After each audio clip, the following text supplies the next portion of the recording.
Assalamualaikum warahmatullahi wabarakatuh. Hello, memberikan Anda Yani as my listening for general communication lecturer. Hello, my friends, and hello everyone who watch this video. Today, I will present about my news analysis as for fulfilling my final term examination project. First of all, let me introduce myself. My name is Muhammad Satria Pamungkas from 22B class of English Language Education Study Program. And today I will present my news analysis. But before that, we will watch together the news that I have analyzed. It is about the launch of Artemis 1 rocket. So let's move to the video.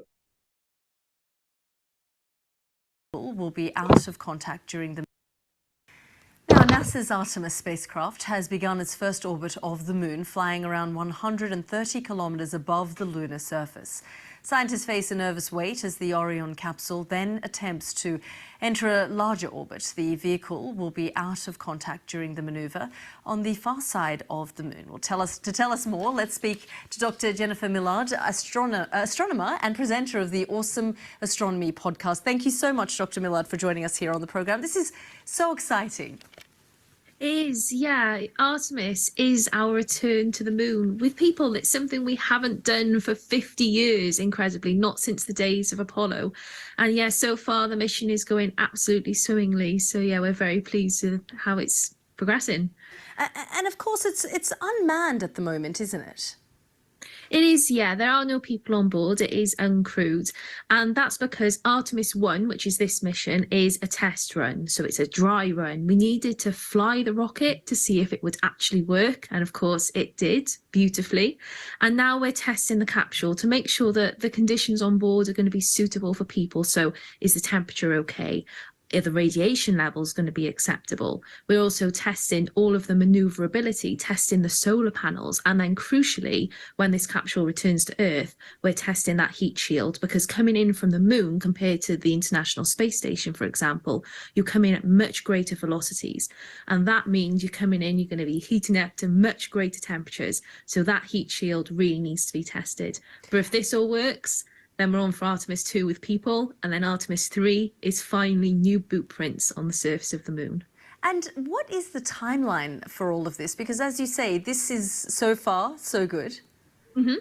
Yeah, great question. So hopefully, if everything goes to plan with Artemis 1, we're looking at 2024 for Artemis 2. So it'll be a very similar mission to Artemis 1, but with people on board the capsule. And then Artemis 3, as long as Artemis 2 goes well, will be 2025. That's the current plan. And I mean, so far, huge investment with this. In this particular spacecraft is the biggest that NASA has ever built. Is that correct? It's an astonishing one for human capabilities. We're going to have 4 crew on board, which is more than Apollo. It was 3 crew on board there. And it's only going to get bigger and better from there, because we're going to be having the Lunar Gateway, which will be a small space station in orbit around the moon to support lunar surface activities.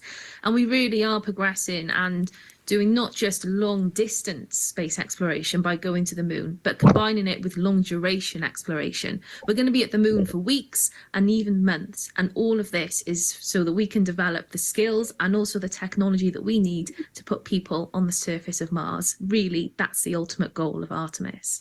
And while it all looks like it's going smoothly, I mean, this is frankly a very difficult mission. It is, yeah. Going to the moon is another level of complexity because, with the International Space Station, we're still cocooned within Earth's protective magnetic field. Whereas when we're going out to the moon and even beyond, because the Orion capsule is going to be soaring 40,000 miles beyond the moon, it's going to be the most distant human-rated capsule it's ever been. And we're exposed to the radiation of deep space out there, and we can't go and rescue the capsule if something goes wrong. So it is another level of complexity, another level of danger, but to me it makes it quite exciting. Yeah, I mean, absolutely. And if you can just briefly help our audience really understand the significance of this moment? It is. It's the first time in 50 years that we've had a human-rated capsule actually lose sight of Earth, because the capsule briefly went behind the moon and that's all it could see. And we're now getting images that are really reminiscent of... Unfortunately, we've just come to the end of the program, but thank you so much, Dr. Millard. Hello everyone, back with me again, Satria. As I said before, I will to present my final project about news analysis. So yeah, let's go to the next slide. The first one is table of contents. There are news identity, result of analysis, language features, and conclusion. For the news identity, there are the title. The title of the video is NASA's Artemis spacecraft arrives at the moon. And for the theme is astronomy and science. For the channel name is BBC News on YouTube. For the broadcast time, it's on November 21st, 2022. For the result of analysis, the main topic is rocket from NASA called Artemis spacecraft has arrived at the moon. The purpose is to inform or to let people know about NASA's success in the Artemis 1 mission. And for the audience, is for general public, especially for those who interested in moon and astronomy, and scientists who pursue in the field of astronomy. And for the expectation, there are 2 points. The first one is Artemis 1 rocket can return safely to Earth. The second one is audience can tell after 50 years man will return to the moon. The next part is setting and figures. The first one, news anchor. The name of the presenter from the BBC News on this news is not mentioned in the video. For the setting, she is in the BBC News studio. The second point is from the interviewee. The name of the interviewee is Dr. Jennifer Miller. She is an astronomer and presenter of the Awesome Astronomy podcast. For the setting, she is in her house. The third part is the footage. The footage is taken from live streaming in NASA channel on November 16, 2022. The Artemis 1 rocket launch is located at the Kennedy Space Center. The next point is focus. There are 2 points. The first one is, after 50 years, Artemis is the return to the moon with people since the days of Apollo. Artemis 1 is a test run with no people on board mission to see if the rocket would actually work. And the test for the capsule called by Orion to see if it's suitable for people on board, such as the temperature and the radiation level is acceptable. The second point is, in 2024, after the success of Artemis 1 mission, there will be Artemis 2 and Artemis 3 in 2025. The mission is similar with the first mission, but the difference is the rocket is not uncrewed anymore, but there are people that will be sent to the moon. For the language features, the first point is the perfect past tense.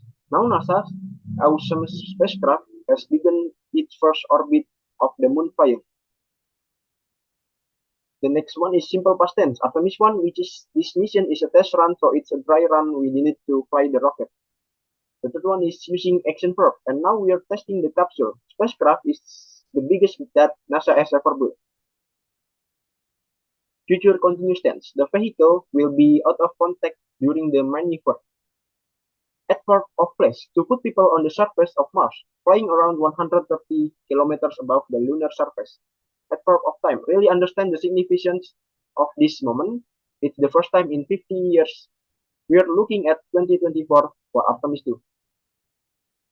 The conclusion, the news is talk about Artemis spacecraft has arrived at the moon on November 16, 2022. After 50 years, it's the first time NASA will send people to the moon again since Apollo launch.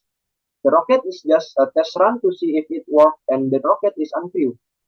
and the test for the capsule that can suitable for people on the space such as the temperature and the radiation level. The video is short enough to explain the related issue. It can be seen when the interviewee is giving her opinion, but the duration of the video has run out, so the presenter had to stop it. That's all I can share you with from my analysis. Thanks for your attention. Wassalamualaikum warahmatullahi wabarakatuh.